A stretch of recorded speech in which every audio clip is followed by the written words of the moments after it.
The family that transformed their children into Alamant. The most cruel case of consanguineous relations in Texas. A statement that seems too horrific to be true. Yet in 1967, in the remote backwoods of East Texas, authorities stumbled upon evidence of precisely such atrocities. What began as a routine missing persons investigation would unravel into one of the darkest chapters in American history. A story deliberately buried by local officials to spare the community the horrors of what transpired on the isolated Thornhill property. Deep in the pine forests of Rusk County, Texas, where dirt roads disappeared into thick woodland, and neighbors lived miles apart, the Thornhill family maintained a reclusive existence for over 4 generations. Their sprawling 120-acre property remained largely unexplored by outsiders, protected by no trespassing signs, vicious dogs, and the family's notorious hostility toward visitors. The Thornhills were whispered about in nearby towns, strange folk who never fully integrated into society, who married among themselves, and whose children rarely attended school. Sheriff Robert Callaway had heard the rumors about the Thornhills for years, stories of misshapen children spotted at the property's edge, tales of unusual screams echoing through the forest at night. But in the late 1960s, law enforcement respected property boundaries with near religious reverence, and without concrete evidence of wrongdoing, the Thornhills were left alone. That changed on October 1, 1967, when Eliza Mae Johnson reported her 6-year-old daughter, Cordelia, missing. The girl had last been seen accepting a ride from James Thornhill, a 4 or 5-year-old man who occasionally ventured into town to sell handcrafted wooden items and produce from the family farm when questioned. James claimed he dropped the girl off at the highway junction, but inconsistencies in his story raised Callaway suspicions. Armed with a search warrant, Sheriff Callaway and 4 deputies approached the main Thornhill house on October 5, what they discovered would haunt them for the remainder of their lives. The primary residence, a large but dilapidated Victorian farmhouse, contained evidence of extreme squalor and neglect. But it was the road the yard beneath the kitchen that revealed the true horror. The stench was overwhelming. Deputy Wallace would later testify. Like a slaughterhouse left to rot in summer heat. Inside they discovered human remains in various states of preservation. Some hung from hooks like curing meat. Others were preserved in large salt barrels.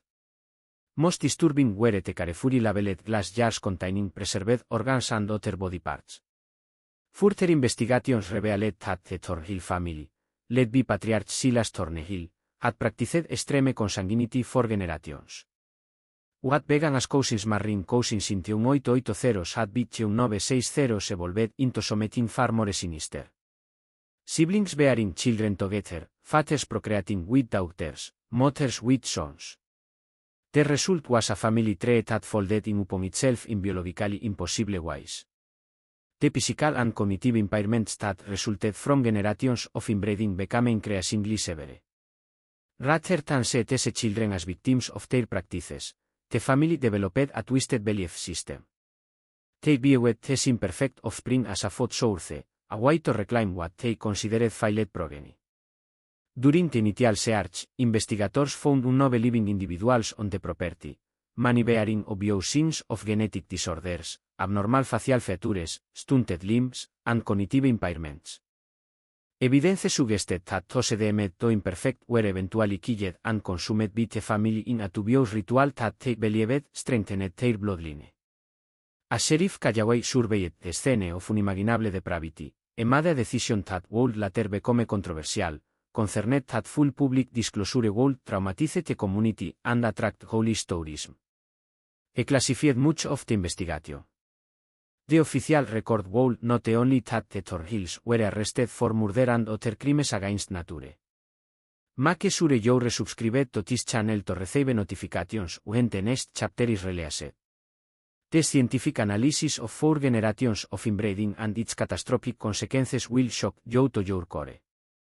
The roots of the Thornhill family's descent into madness and depravity stretched back to the post-Civil War era when Jeremiah Thornhill, a Confederate veteran with a pronounced hatred for government authority, brought his extended family to the remote woodlands of East Texas in 1868. Historical records show that Jeremiah had already married his first cousin, Abigail, and together they had 5 children, 3 of whom survived to adulthood with noticeable intellectual deficiencies. Jeremiah's distrust of outsiders was pathological. He forbade his children from attending school or interacting with neighboring families. Instead, he created a self-contained world on their isolated property, preaching a perverted interpretation of scripture that emphasized purity of bloodlines and resistance to outside corruption. County records from 1878 show that Jeremiah successfully petitioned local authorities to declare his land an independent homestead exempt from certain taxes and school requirements visiting religious freedom. Jeremiah Thornhill wasn't just eccentric. He was systematically cutting his family off from society, explained Margaret Leland, historian at East Texas State University. He created the perfect conditions for generational isolation and abuse to flourish unchecked. The consequences of this isolation became apparent in the second generation. With few options for marriage partners, Jeremiah's surviving children, Silas, Ruth, and Ezekiel formed unions among themselves. County marriage records show no official documentation of these relationships. But birth records from 1885 through 1895 list children born to Ruth Thornhill with no father named. Census data from 1890 showed all 3 siblings still residing on the family property with their aging parents and several unnamed children. By the third generation, the effects of consanguinity became increasingly visible. Photographs recovered from the Thornhill property show children with classic signs of genetic disorders. Unusually close set ages, malformed limbs, and disproportionate facial features. Medical records obtained from a traveling doctor who visited the property in 1912 noted concerning physical and mental abnormalities consistent with familial intermarriage. It was in this third generation that the family's darkest practices apparently began. According to journals recovered from the property, Ezekiel Thornhill, who had assumed leadership of the family after Jeremiah's death, instituted what he called the cooling, a process whereby children born with severe deformities or impairments would be returned to the families. Strength.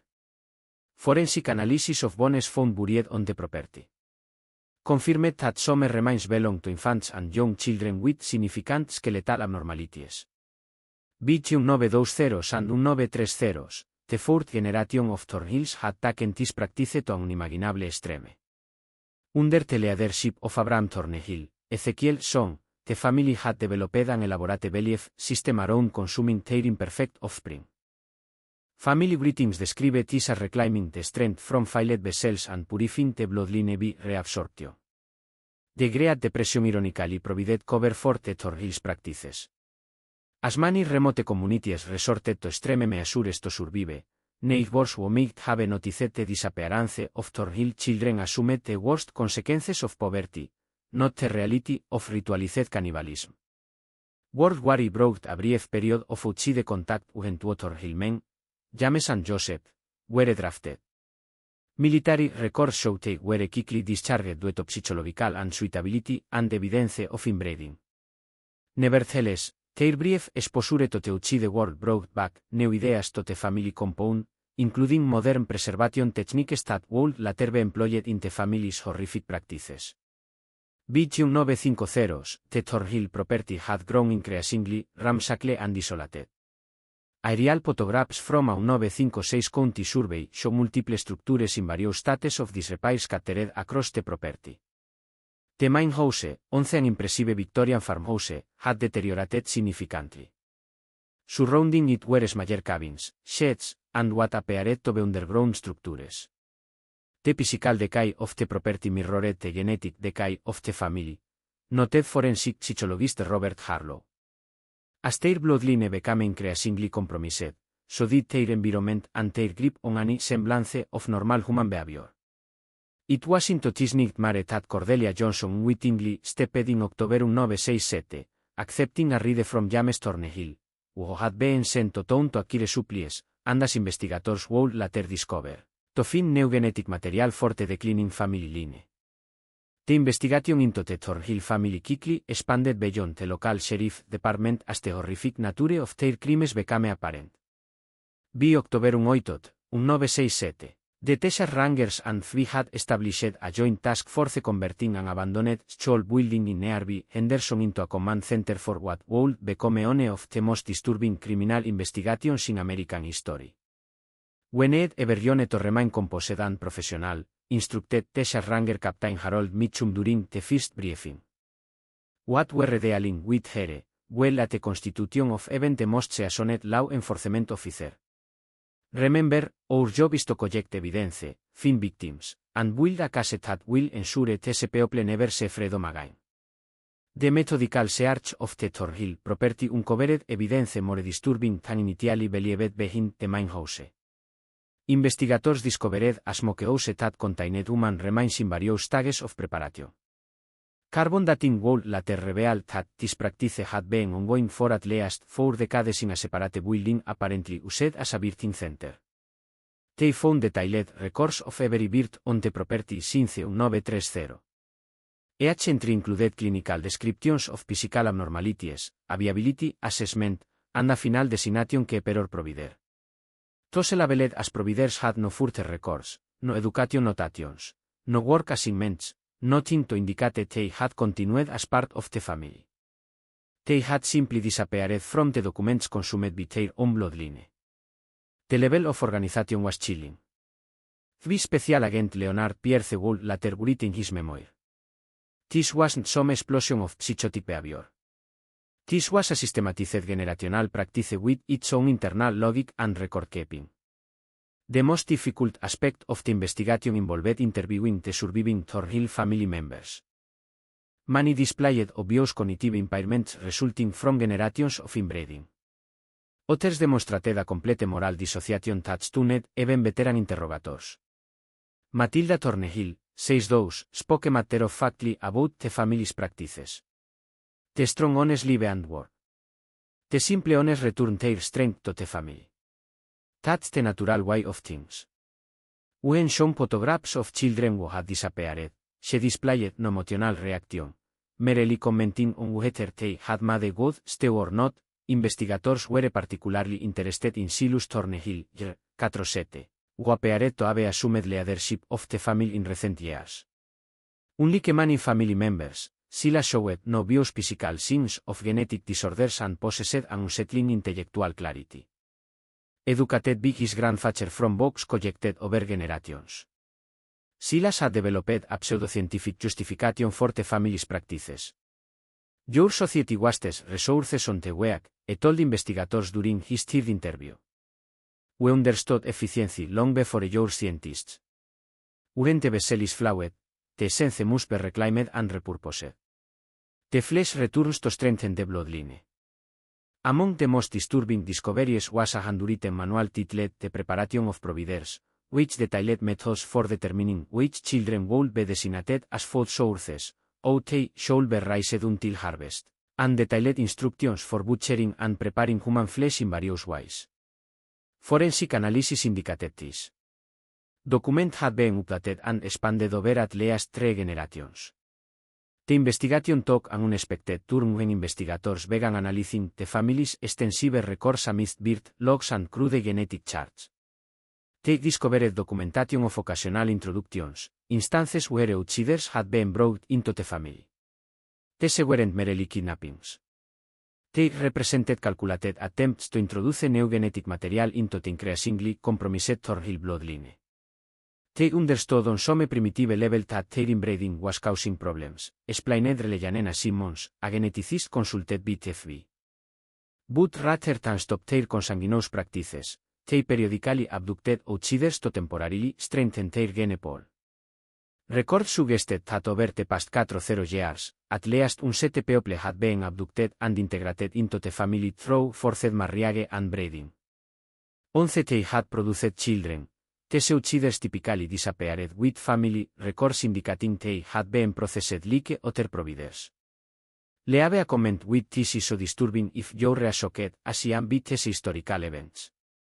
Your engagement helps the algorithm share this educational content with others who want to understand these dark chapters of history. The medical and scientific examination of the surviving Thornhill family members revealed a devastating catalog of genetic disorders resulting from generations of consanguineous relationships. In December 1967, a team led by Harrison Wells from Bayard College of Medicine conducted comprehensive examinations of the nove living Thornhills at a secure facility outside Dallas. What we're saying here is unprecedented in modern medical literature.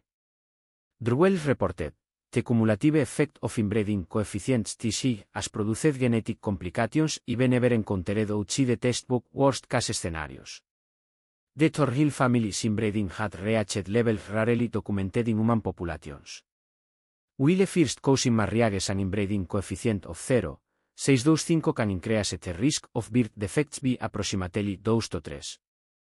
The Thornhill family had practiced much closer consanguineous relationships over multiple generations, resulting in inbreeding coefficients estimated at between 0.2525 and 0.375 levels that virtually warranted serious genetic disorders. The medical examination has revealed a pattern of recessive genetic diseases that had become increasingly severe with each generation. Among the younger Thornhills, 5th and 6th generations, over 8.0 displayed significant intellectual disability. With it measurements ranging from 2.5 to 6.5, several were unable to speak incomplete sentences or perform basic self-care. Un family member suffered from polyacty, extra fingers or toes and nine had seen indactyly fused digits. These conditions had become so common in the family that they were considered normal.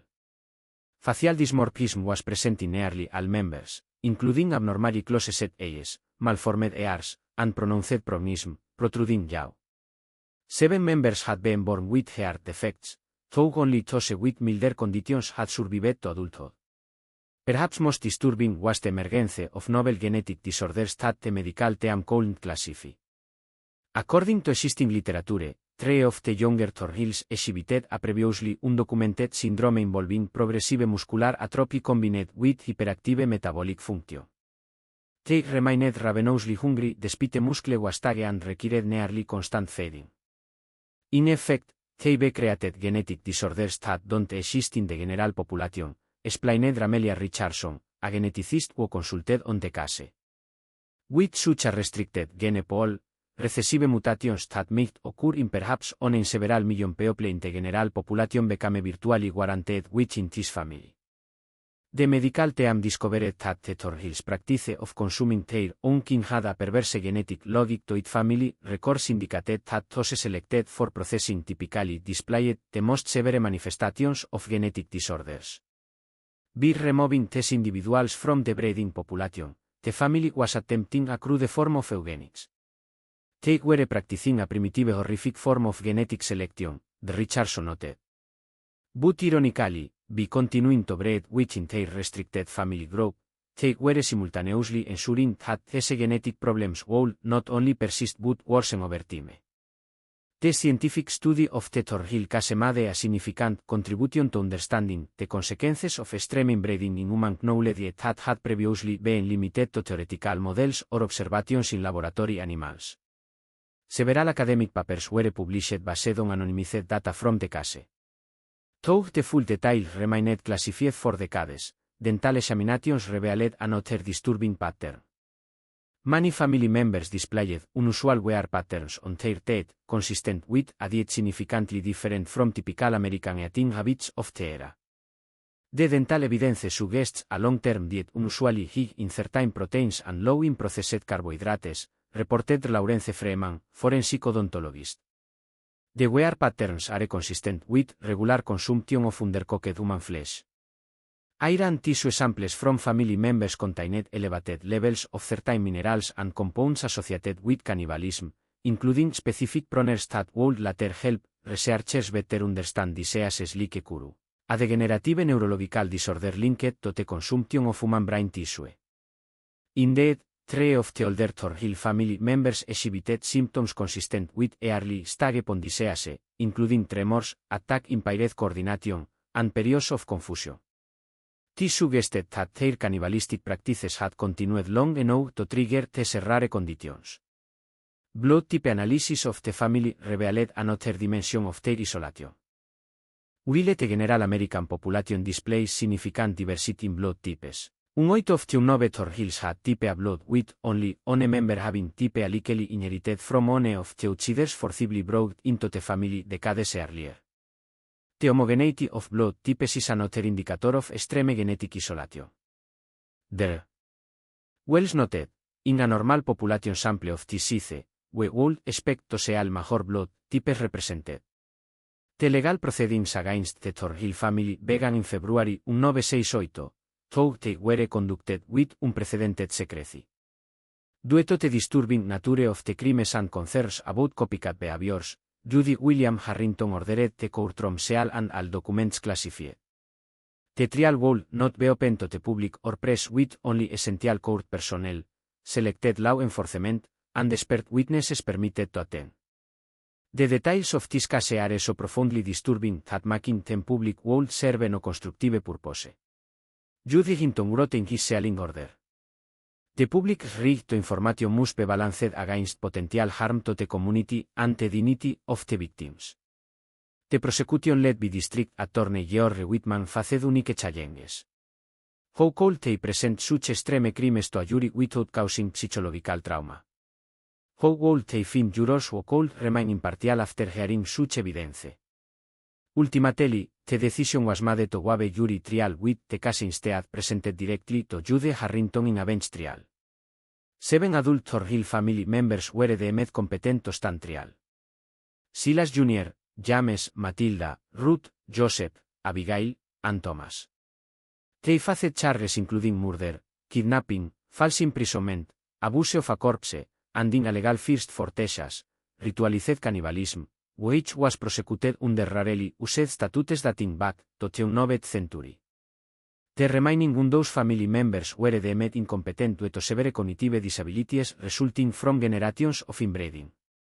They were committed to secure psychiatric facilities where they would remain for the rest of their lives, their very existence classified as state secrets. The trial lasted just 9 days with the prosecution presenting overwhelming physical evidence, family records, and testimony from law enforcement and scientific experts. The defense assigned by the court after no lawyers would voluntarily represent the Thornhills offered little resistance. Their primary argument that isolated communities developed their own moral standards that should be judged by mainstream society gained no traction with Judge Harrington. On March 3, 1968, all 7 defendants were found guilty on all counts. Judge Harrington's voice reportedly trembled as he delivered his verdict, calling the Thornhill case the most profound perversion of family bonds this court has ever encountered or hopes to encounter again. The sentencing was unequivocal. The 5 male defendants received death sentences where the 2 females received life imprisonment without possibility of parole. The gender distinction in sentencing reflected the jurisprudence of the era rather than any difference in culpability. What happened next remains a subject of controversy and conspiracy theories.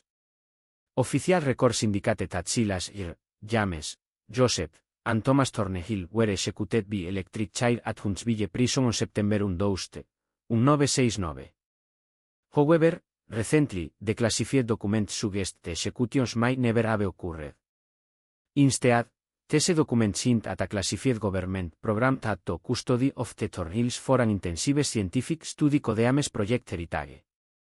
This alleged research initiative sought to understand the genetic, psychological, and sociological factors that had created a Thornhill situation. The scientific value of studying these individuals outweighs the public demand for traditional justice, reads on a partially redacted memo attributed to a federal agency. The unique combination of extreme genetic isolation and aberrant behavioral development presents an unprecedented research opportunity. Whether executed as officially reported or secretly studied in government facilities, the Thornhill defendants effectively disappeared from history. The family property was razed completely with all structures burned to the ground and the ashes buried under tons of soil and concrete. The land was incorporated into a national forest. Its specific location deliberately obscured on maps. The impact on the law enforcement officers and medical professionals involved in the case was profound. Sheriff Callaway resigned his position 6 months after the trial and moved to Oregon where he reportedly suffered from alcoholism and nightmares until his death in 1983. 4 other officers involved in the initial investigation eventually took their own lives. A statistical anomaly had some attributes to the psychological trauma of what they witnessed. Harrison Wells, who led the medical examinations, abandoned his promising academic career to become a rural general practitioner. In a rare interview granted shortly before his death in 2002, he alluded to the case without naming it. There are things humans can do that recalibrate your entire understanding of our species. After saying that, he couldn't continue as before. The community of Rush County developed its own response to the trauma. By unspoken agreement, the Thornhill case was never discussed publicly. When outsiders asked about the family or the case, locals claimed ignorance or changed the subject. Scholz avoided teaching local history from this period and newspaper archives mysteriously lost all relevant articles. It was a collective decision to excisce this cancer from our community's memory, explained Reverend Thomas Parker in a 2010 oral history project, breaking a silence for the first time. Some horrors are so great that remembering them serves no purpose but to perpetuate the darkness. As decades passed, the Thornhill case faded from even classified memory. By the early 2000s, most individuals with direct knowledge had died or retired. The sealed records gathered dust in government archives, their significance forgotten until a routine declassification review in 2008 brought portions of the case back to light. Today, the Thornhill case stands as one of the most extreme examples of the dangers of genetic isolation and familial abuse.